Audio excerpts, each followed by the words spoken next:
Let's take a moment to imagine Apple without Tim Cook. It sounds strange, doesn't it? For over a decade he's been the face of Apple leadership, quiet, calm and calculated. But now, with Jeff Williams, Apple's chief operating officer and once the most likely successor, stepping down, the questions grow louder. What happens when Tim Cook retires? Who replaces him? And more importantly, what direction will Apple take after that?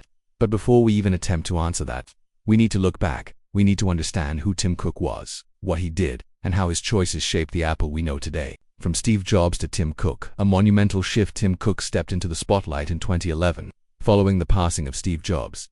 That was no easy task. Jobs wasn't just a CEO, he was a visionary, a showman, the creator of products people didn't even know they needed. But Tim Cook was never trying to be Steve Jobs. Instead, he brought something else: operational mastery. While Steve was the dreamer, Tim was the builder.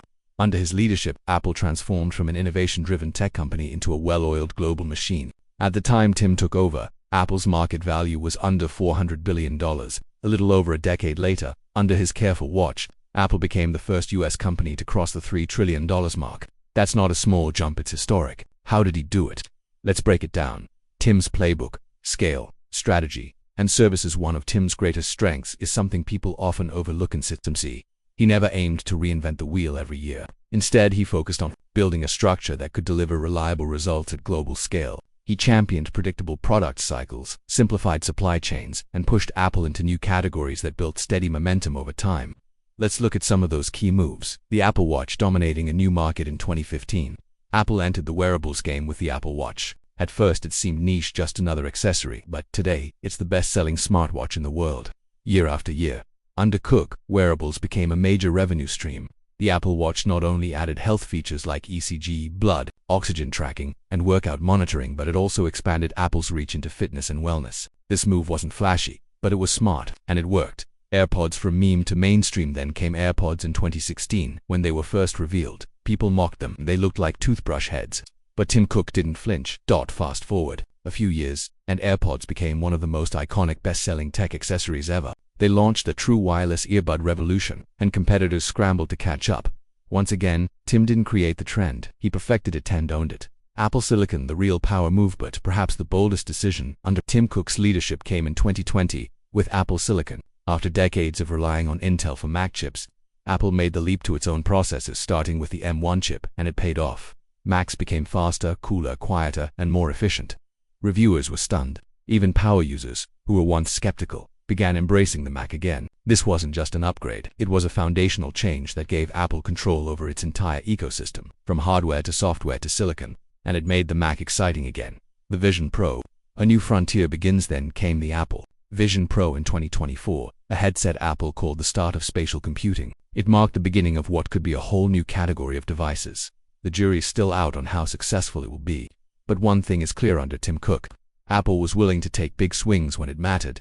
The services boom, Apple's quiet revolution. Let's talk about Apple services. You know the names: iCloud, Apple Music, Apple TV Plus, the App Store, Apple One. Bundles together, these make up a massive portion of Apple's revenue, and they didn't even exist as major business drivers back in 2011. In 2024, Apple's services division alone was bigger than most Fortune 500 companies. Tim Cook didn't just sell hardware, he built a recurring revenue empire, something Wall Street loves. It made Apple more stable, more predictable, and more valuable than ever before. Global expansion and supply chain mastery. One of Cook's earliest strengths is control of Apple's supply chain, became even more crucial in the 2020s. He expanded Apple's production beyond China, with new factories and assembly lines in India and Vietnam. This wasn't just about saving money, it was about risk management.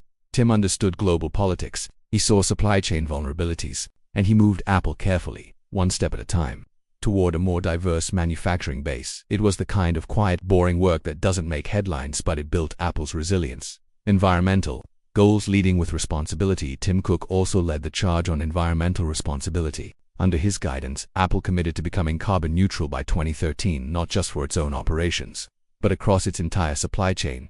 He pushed for the use of recycled materials, better recycling programs, and more transparency about energy usage. Again, it wasn't revolutionary, but it was meaningful. Apple became one of the greenest tech companies on the planet, and that was by design, not without hurdles. The weaknesses of Tim's Apple, of course. Tim Cook's legacy isn't perfect. For all his success, Apple has faced real criticism under his watch. One major sore spot: artificial intelligence. Apple intelligence too little too late. While Microsoft, Google, and even Meta jumped into generative AI early, Apple hesitated. Only in 2024 did they announce Apple Intelligence, their own spin on AI integration across the iPhone, Mac, and iPad. But the rollout was rocky. Originally set to launch in fall 2024. It got delayed to 2026, and now some analysts say it might not arrive until 2027. That's a long time in tech. Too long, and even the features that do exist today, many users say they're not useful. Most just use Apple Intelligence to proofread emails. More advanced tools like visual analysis or image generation feel underwhelming or rely on Google in the background. To make things worse, Apple Intelligence only works on the latest devices. There's no backwards compatibility. That instantly leaves out a huge portion of Apple's user base. And meanwhile, competitors like Gemini and ChatGPT are racing ahead with smarter tools, faster development, and broader access. Apple, once seen as the leader, now looks like it's playing catch. Innovation slowdown. Has the iPhone lost its spark? The iPhone is Apple's most iconic product, but lately it's been criticized for being boring.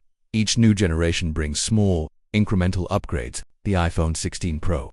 It uses the same main camera sensor as the iPhone 15 Pro and even the 14 Pro. In contrast, Chinese smartphone makers like Xiaomi and Huawei are pushing boundaries. Foldables, periscope cameras, 240W charging speeds. Apple hasn't matched any of it. And that brings us to another disappointment. Still no foldable. A glaring omission. Samsung is already on its 7th generation of foldables. Google has released one. Oppo, Huawei, Xiaomi, nearly everyone has something on the market. But Apple, still nothing. Rumors suggest a foldable iPhone could arrive by 2026 or 2027. But we've been hearing that for years. For a company that once led the smartphone revolution, Apple now seems cautious, maybe too cautious. Other misses: AirPower, Siri, HomePod, and Maps. Then there were projects that just didn't work. AirPower was announced with fanfare but never shipped. The original HomePod struggled due to poor Siri performance and high price. Apple Maps launched in 2012 to widespread criticism, costing a key Apple exec his job. Even Siri, once the first mainstream voice assistant, has fallen behind competitors in both accuracy and usefulness. These aren't small issues. They've contributed to the sense that Apple under Tim Cook is safe, reliable, but not always bold. Wrapping up section 1, so here's the honest truth.